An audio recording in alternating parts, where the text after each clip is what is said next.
In Atlanta earlier today, in the duel between the Angry Birds, the Falcons came out on top versus the Seahawks, 30-28. If you're a Falcons fan, after this game, there ought to be two things going through your mind. One, happiness. Yes, we are in the NFC Championship game. Two, more or less a puzzled emotion. That was 27-7. How to get that close? I gotta be honest. If you're an Atlanta Falcons fan, you gotta be worried about how this game went down. I mean, the start was impeccable. 27-7 lead in the fourth quarter. Pretty damn impressive. But the fact that Seattle damn near won that game is something you should be very, very worried about.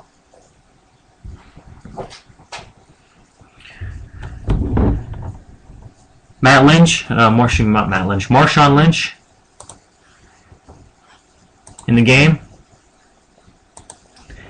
did not have the kind of outing that I thought he would. With only 46 yards on 16 carries, Seattle really was bottled up in the running game. I know they totaled 123 yards and 4.5 a clip, but a lot of that was the 60 Russell Wilson gained on 8 yards a clip. You look at the way the two quarterbacks played. Russell Wilson outplayed Matt Ryan. His QBR was higher, and his true pass rating was also higher. You look at the fact that Seattle's receivers,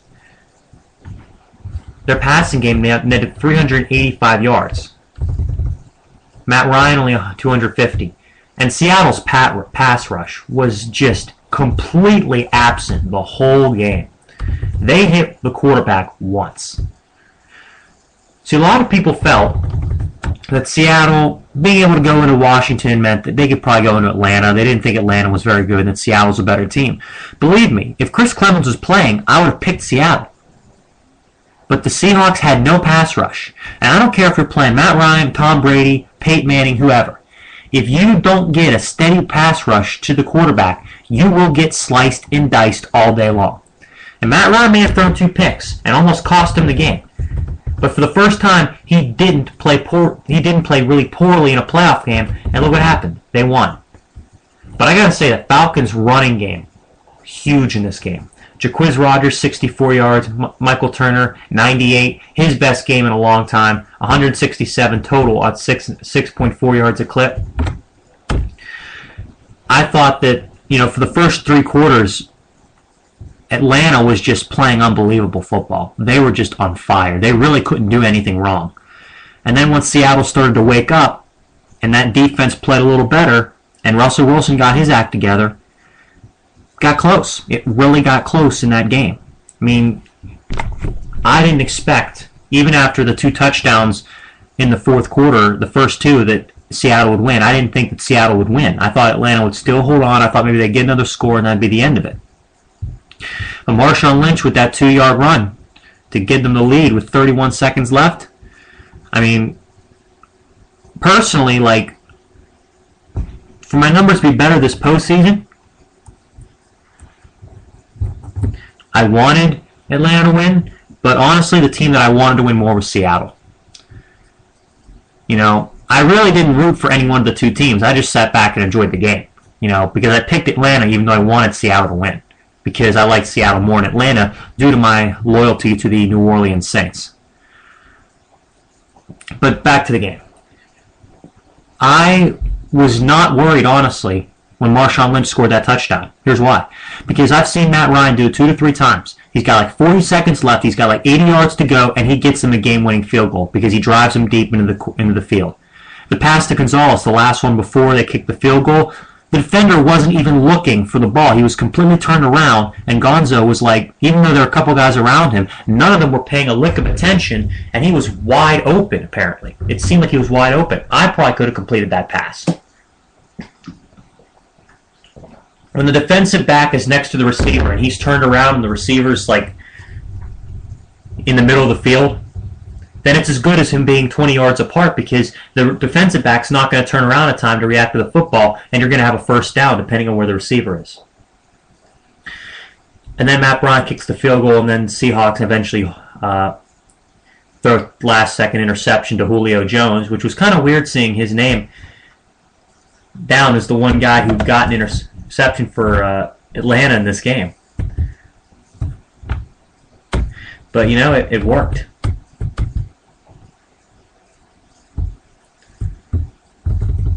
I mean, the Falcons' wide receivers, the two big guns, Roddy White and Julio Jones, on 11 receptions, netted 135 yards. Honestly, that's a pretty good game, considering the two cornerbacks they went up against. Brandon Browner and Earl Thomas. Browner, who's been a Pro Bowler, and Brandon Browner and, Richard Sherman. Earl Thomas is the safety. Richard Sherman, who's named first team All-NFL the other day on the All-Pro team, was released. What I will say is that they actually played a good game. They played a very good game. They were able to make plays. I mean, Roddy White scored on a long touchdown. But the X factor in this game was Tony Gonzalez. Because really, there wasn't a single matchup that Seattle could bring to Atlanta that honestly favored Seattle when covering Tony Gonzalez. I mean, Gonzo, he's probably the best receiving tight end to play the game. Or at least he's up there along with Kellen Winslow Sr. and Shannon Sharp. As a total package, he's probably a top 6 tight end of all time, because you got to look at the guys from the olden days like Mackey and Ditka and Jackie Smith, even though he dropped the touchdown in the Super Bowl. That's a different story, different time. But there just was not a single way that Seattle could cover Tony Gonzalez. 7 targets, 6 catches, 51 yards. And I think the one that Gonzalez didn't pull in was when he dropped, and that's it. All in all, there really wasn't anything Seattle could do to cover the Falcons receivers. The only time that they seemed to make any plays was when Matt Ryan misfired on his throws. It was a little bit higher, a little bit low. Other than that, you know, they really couldn't do anything to stop the Falcons' offense. It's going to be really interesting to see what San Francisco does next week, because they're a different style defense. Seattle, I thought, was in a lot bigger of a bind with the Chris Clemens out than people thought they were. They thought they could still go into Atlanta and beat the Falcons. I didn't think so, because Chris Clemens is a run stopper and a pass rusher. Excuse me. And the best at both on that defensive line. The last 3 years, he's led the team in sacks. This year, he registered a third of the team's sack total. And he's a constant force in stopping the run. And you could tell this today. It's not just all of a sudden that the light goes on and Michael Turner and Jaquiz Rogers get hot. It dealt with the fact that Clemens wasn't there and blocking was a whole lot easier. I thought Russell Wilson for Seattle played a very good game throwing the football. 24, 36, 385, and 2 touchdowns. And that pick that lowers his rating a little. You can't knock him for that, because it was a Hail Mary that there was no receivers even, that got downfield in time. I mean, he threw it up there, gave him enough time, but, the receivers just weren't fast enough. My criticism for Seattle is that when Chris Clemens comes back, if they could maybe they could work Bruce Irvin in on the other side and get him up to speed next year, their pass rush and their run defense will be just as good, and they'll be even more potent of a defense. For the offense, keep running Lynch, keep developing Russell Wilson, because he had an incredible rookie year.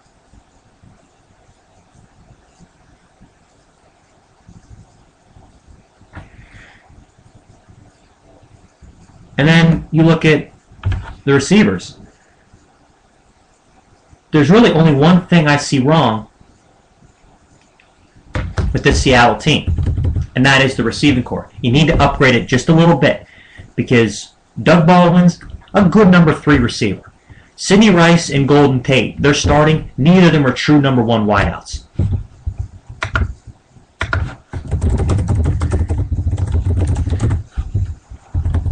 And if you look at the list of NFL free agents by position this coming year, you got Mike Wallace, Greg Jennings, Dwayne Bowe, Wes Welker, and Brian Hartline.